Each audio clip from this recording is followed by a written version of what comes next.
It's the 8th week, and time has flown, that's for sure. We're going to take a look at direct variation and inverse variation, and I have a couple of examples to show you. First of all, direct variation looks like this: y equals kx. Now, some of the problems you do are going to ask you to find k. They're going to give you a y and an x, and all you do is substitute it in to find k. Now, I have a problem that says the distance, if I could type this, well, I don't know. The distance d, body falls from rest,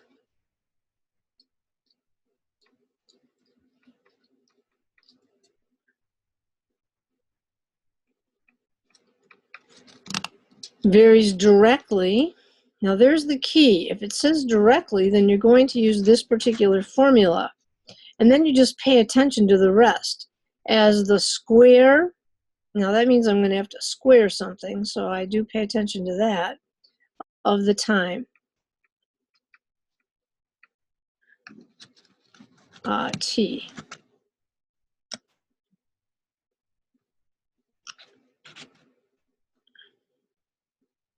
T. Come on, T. There we go.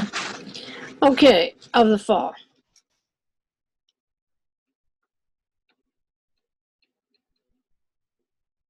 Okay, now it says an object falls 64 feet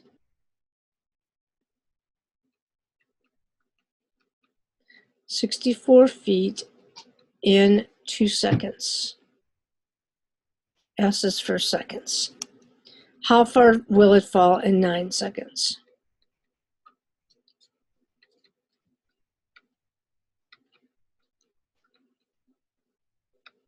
All right, so I use y equals kx, and in this case, y is my distance. I don't know what k is,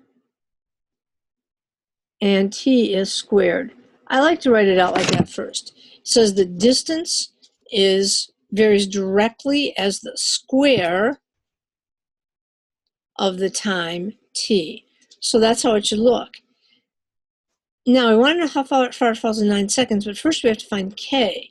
It falls 64 feet, which is d, in 2 seconds. So time is 2, but we have to remember to square that.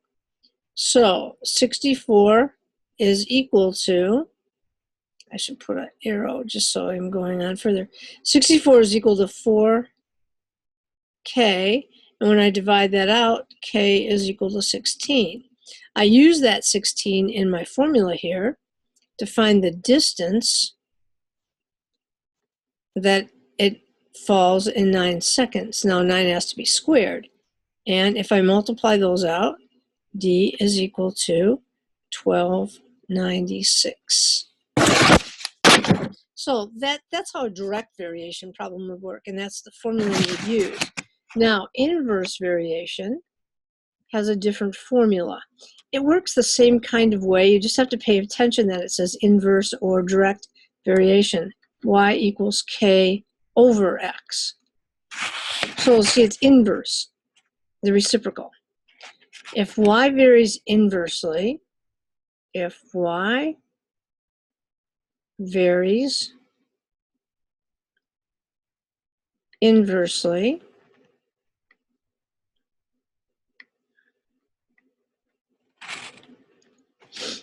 as x, and y equals 50 when x equals 4, find y when x equals 20.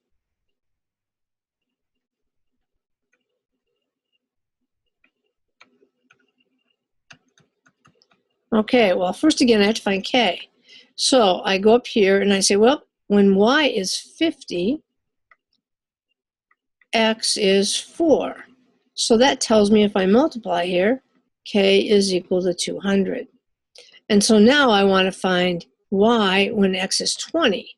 So y is equal to k, which is 200, over 20, which is 10. Hopefully these examples will help. Most of your questions were like that, but again, be careful whether or not you're doing direct variation or inverse variation, and use the appropriate formula for that.